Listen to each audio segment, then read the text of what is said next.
Well, back now to the fighting in Ukraine. Let's speak now to our diplomatic correspondent, James Landell in Kyiv. James, thank you for joining us. What is the situation in Bakhmut? Well, as we've heard, it's pretty confusing, but there is clearly growing confidence amongst Russian commanders in terms of what they're saying publicly.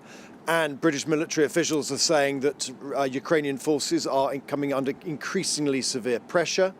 They say there's indications that Ukrainian forces are destroying bridges, the suggestion being that that's designed to slow the Russian progress. Also, British military officials say that Russian troops are making advances in the north and Ukraine is sending in elite forces to try and counter that there.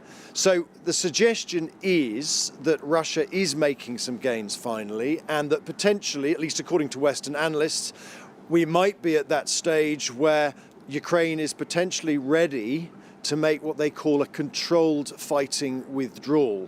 There are already reports of new trenches being dug in the west of the city. So in other words, potentially we could be at that stage where Ukraine decides that the price of defending Bakhmut, the cost in their own lives of their own troops, is now too great, and they might begin to a staged withdrawal. But we're not there yet. That is merely the analysis of Western officials and Western analysts on the basis of the available information. And James, what is the value of Bakhmut strategically? Well, if you talk to Western analysts, if you talk to Ukrainians, they say there is little strategic value. It's not a military hub, it's not a communications hub or a transport hub.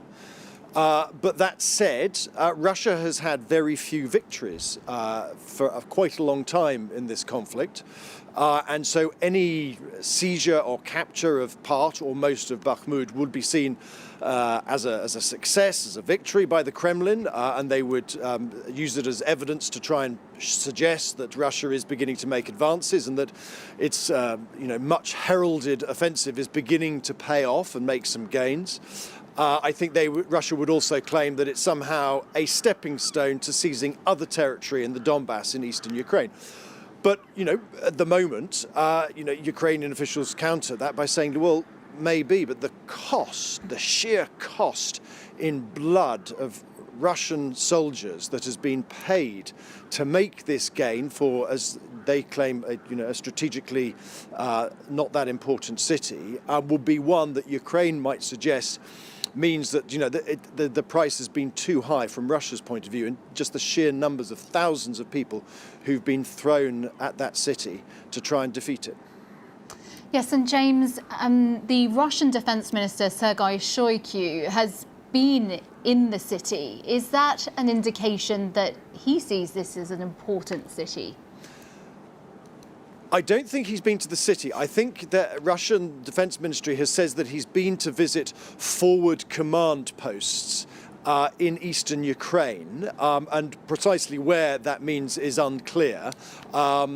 But I think what it does show is that, Russian military commanders who don't pay that many, high-level visits on the ground, it's a display of confidence. It's a display, perhaps, of just a willingness to come down and thank the troops. Mr. Shoigu pinned some medals on some chests.